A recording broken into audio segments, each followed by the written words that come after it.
This morning here in Zurich, the sky is full of nimbostratus clouds. Rain is threatened, but the sun is desperately trying to poke through the squiggles of whiteness in the clouds.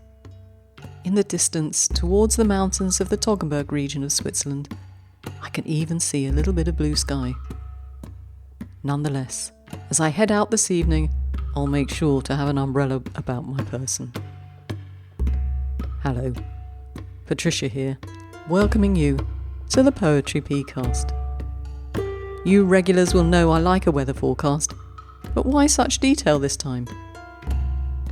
Well, I promised you contemplation this week, and so as I put this together, I stared out the window for a while, seeking joy in what I could see. You have a go. Perhaps it will inspire your poetry.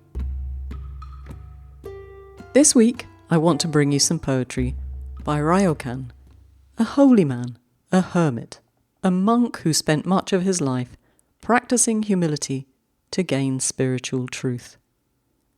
I'll get on to that in a wee while, but let's put his life and times in context. Ryōkan lived from 1758 to 1831, which is exactly the same as the 5th President of the USA, James Monroe. In fact, 1758 was an interesting year for births. Joining Ryōkan and Monroe are Horatio Nelson and Maximilien Robespierre. You know, he of the French Revolution. All of these men were of a very different bent to Ryōkan, who in contrast to them was rather peaceful. In Europe and the Americas, the USA of course did not yet exist, the 7 Years' War was taking place. British rule in India was commencing, and Japan was in the second half of the Edo period, still operating under a fairly strict isolationist policy, mostly trading with the rest of the world via Korea and the Dutch.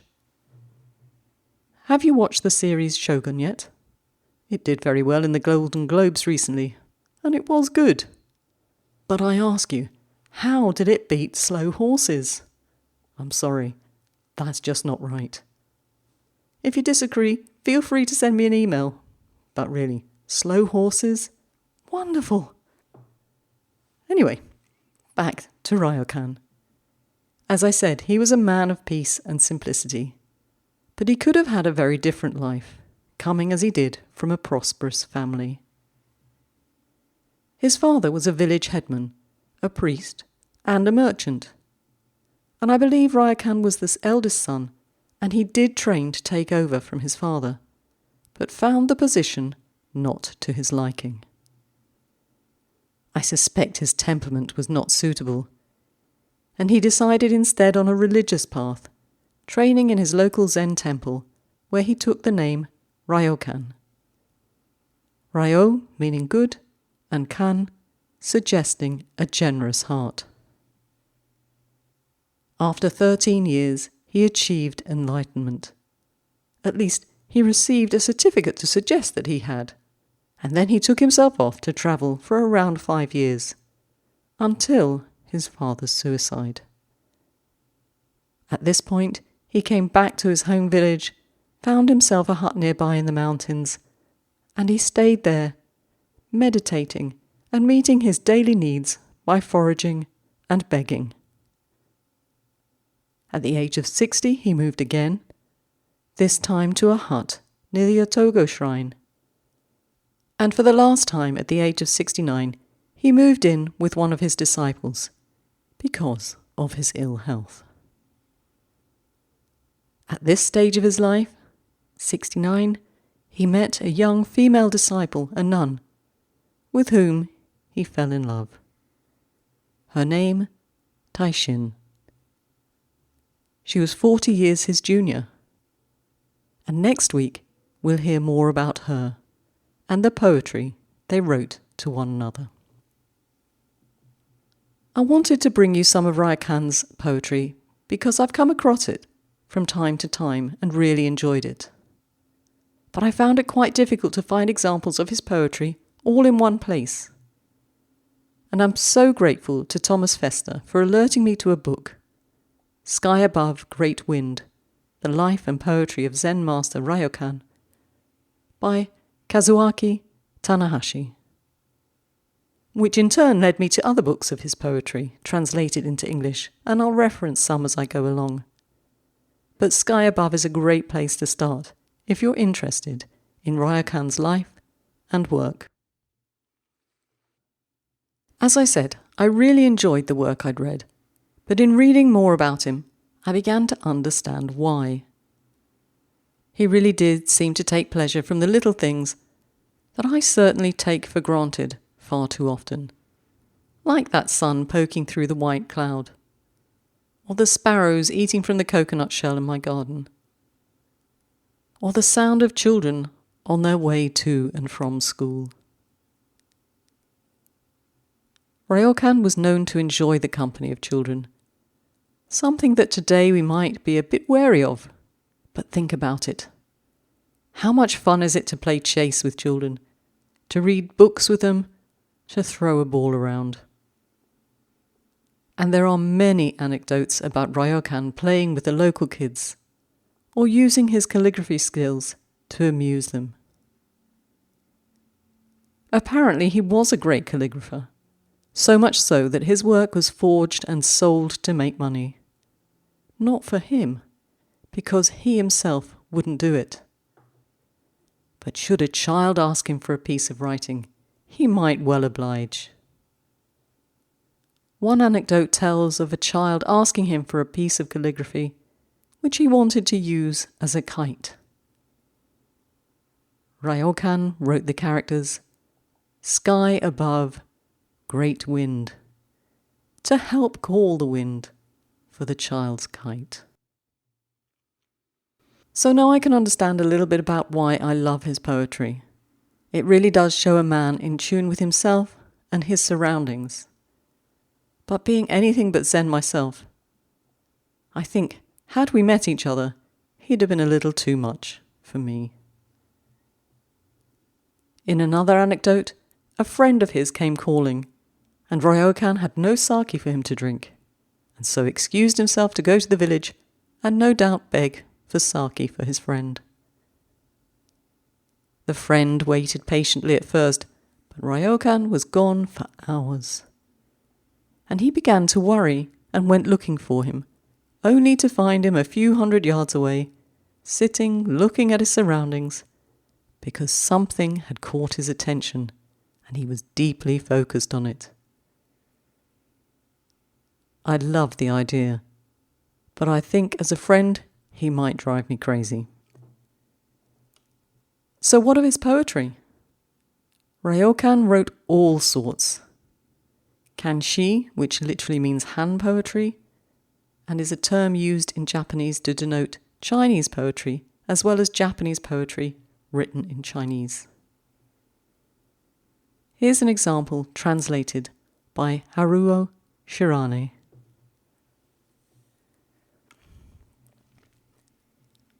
All my life, I've had no interest in worldly success. I take it easy, leaving things to nature. In my pocket, 3 cups of rice. By the stove, a bundle of brushwood. Why should I ask about ignorance or enlightenment? Why should I know about the dust of profit and fame? During the evening rain, inside the hut, I stretch out my 2 legs as I please. All my life I've had no interest in worldly success. I take it easy, leaving things to nature. In my pocket, 3 cups of rice. By the stove, a bundle of brushwood. Why should I ask about ignorance or enlightenment? Why should I know about the dust of profit and fame? During the evening rain, inside the hut, I stretch out my 2 legs as I please. As I said, that was Ryōkan, translated by Shirane. He was also partial to writing waka. Like a drifting cloud bound by nothing, I just let go, giving myself up to the whim of the wind. Like a drifting cloud bound by nothing, I just let go, giving myself up to the whim of the wind. Ryōkan, translated by John Stevens.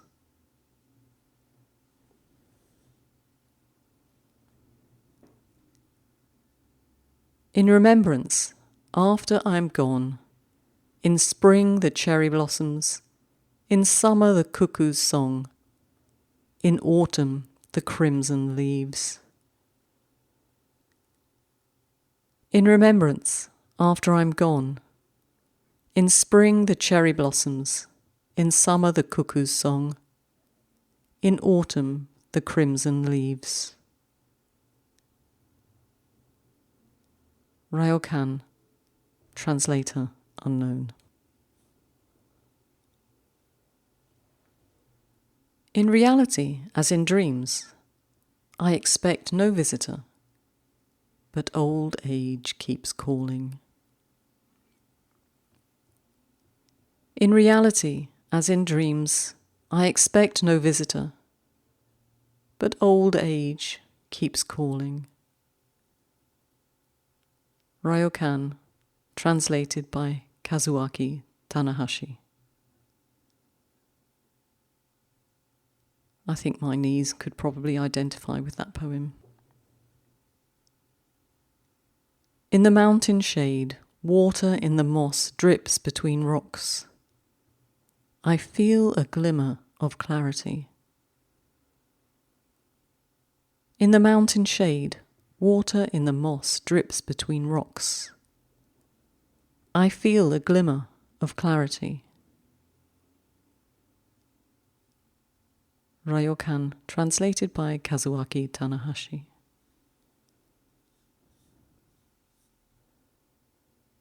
And another translated by Kazuaki Tanahashi.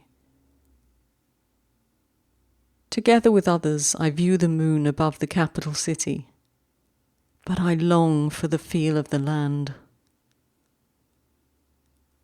Together with others, I view the moon above the capital city, but I long for the feel of the land. On a long misty spring day, hitting the handball with the children, I pass the whole day. On a long misty spring day, hitting the handball with the children, I pass the whole day. Ryōkan, translated by Shirane. I've forgotten my begging bowl, but no one would take it. No one would take it. How sad for my begging bowl.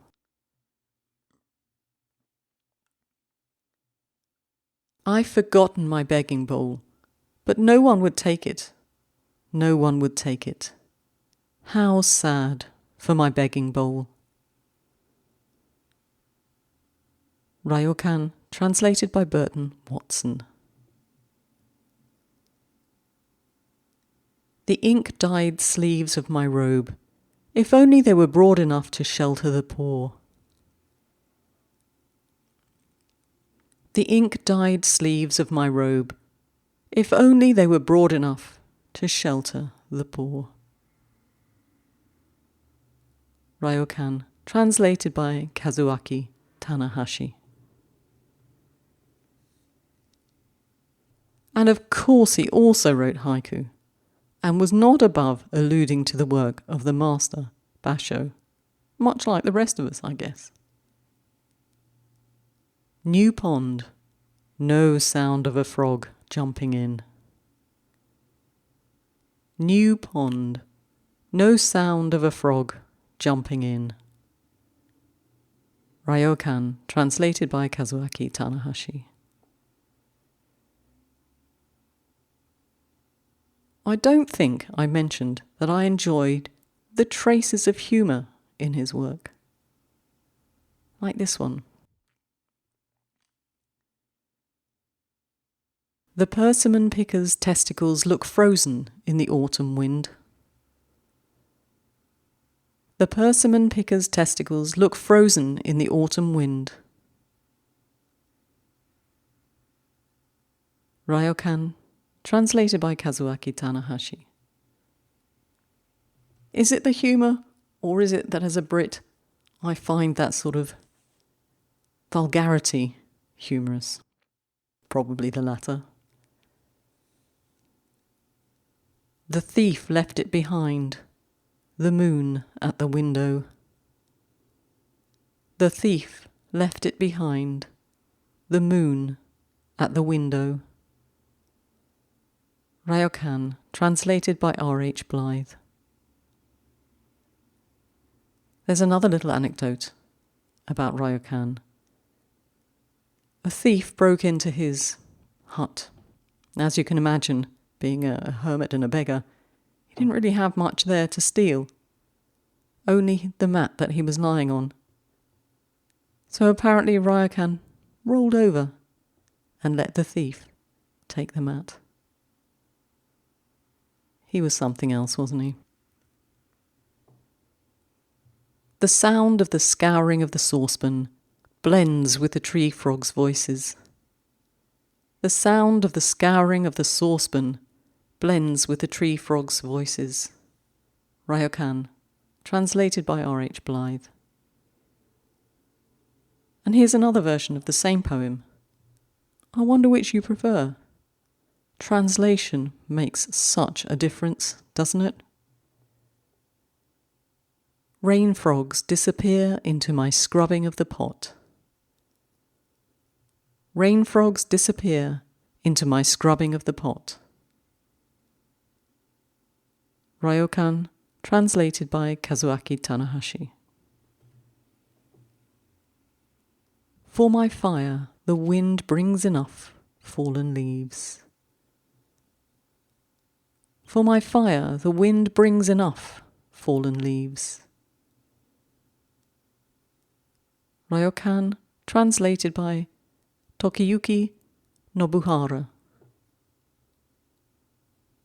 I can just hear various editors being sent that poem and the poet getting a reply saying, Dear Ryōkan, I really enjoyed your haiku, but I don't think haiku should be written as one long sentence. Can you imagine? Well, you probably can. I know I've had emails like that. How can we ever lose interest in life? Spring has come again, and cherry trees bloom in the mountains.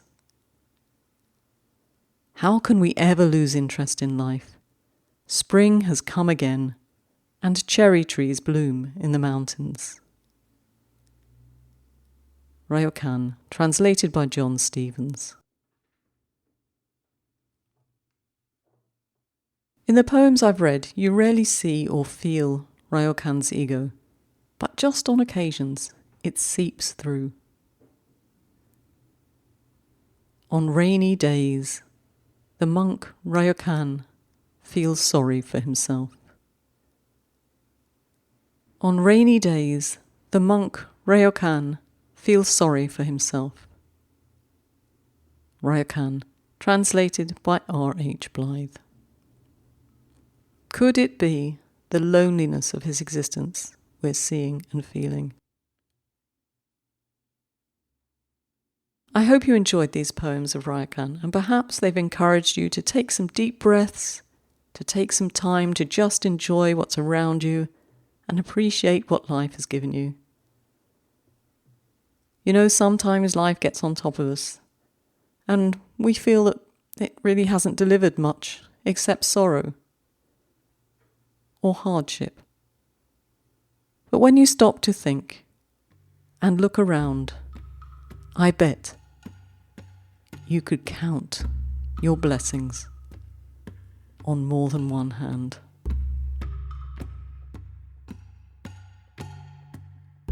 Thank you so much for joining me today. I'll be back next week with more Ryōkan. And we'll have a listen to some of the poems he and the nun Taishin wrote to one another in Ryōkan's later life. Don't forget to let me know if you have any thoughts on today's podcast or any ideas for what I should be researching and bringing to you in the future. And most importantly, don't forget to sit somewhere a little quiet and keep writing. Buson and ISA members will be getting the show notes, but links to the show notes and to the books you can read to follow up on Ryōkan will be on the episode pages of the website. Ciao!